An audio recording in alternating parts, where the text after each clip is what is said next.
A cough syrup meant to help children has instead led to tragedy in Madhya Pradesh, India. Over the past month, at least 14 children, most under 5 years old, died in the Chhindwara district after consuming Coldriff, a cough syrup found to contain dangerous levels of diethylene glycol.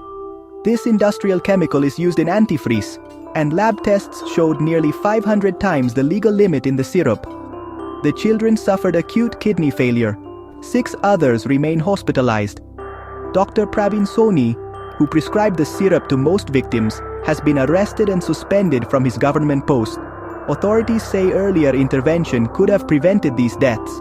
The manufacturer, Srisan Pharmaceuticals, is under criminal investigation, and all its products are now banned in Madhya Pradesh and Tamil Nadu.